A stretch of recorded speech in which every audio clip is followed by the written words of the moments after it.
How does assumption of risk apply in extreme sports? Imagine jumping out of an airplane or racing down a mountain trail. These are thrilling but risky activities.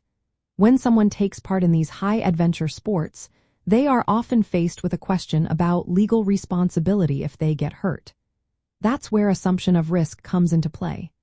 It's a legal idea that can limit or even prevent someone from claiming damages if they knew about the dangers and still chose to participate. In personal injury law, assumption of risk means that if you voluntarily take part in an activity with obvious dangers, you might not be able to sue if you get injured because you accepted those risks beforehand. For extreme sports, which include skydiving, mountain climbing, motocross racing, and surfing big waves, the dangers are usually clear and well known. Courts often decide that just by participating, athletes agree to accept these risks. There are two main types of assumption of risk. The first is express assumption of risk, which happens when someone signs a waiver or liability releases before starting the activity. These documents usually say that the participant understands the risks and agrees not to hold the organizers responsible if something goes wrong. The second type is implied assumption of risk.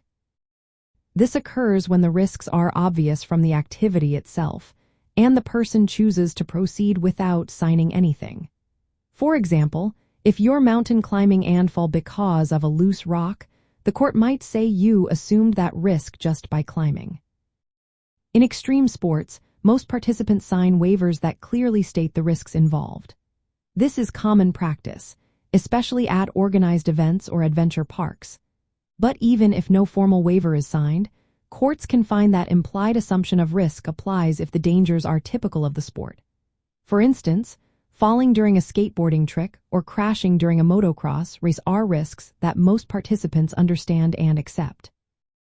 However, assumption of risk does not cover injuries caused by negligence or reckless behavior that goes beyond normal risks. If an organizer or another participant acts carelessly or intentionally causes harm, then assumption of risk might not protect them from liability. For example, if a safety harness fails because of poor maintenance or someone intentionally sabotages equipment, the injured person might still have grounds to sue.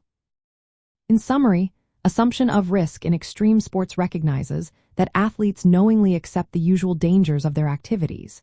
This legal principle helps balance personal responsibility with the rights of organizers. When someone gets hurt because of inherent risks they accepted, it can prevent them from claiming damages. This keeps the focus on safety and informed participation, while also protecting those who organize these exciting activities from unfair liability.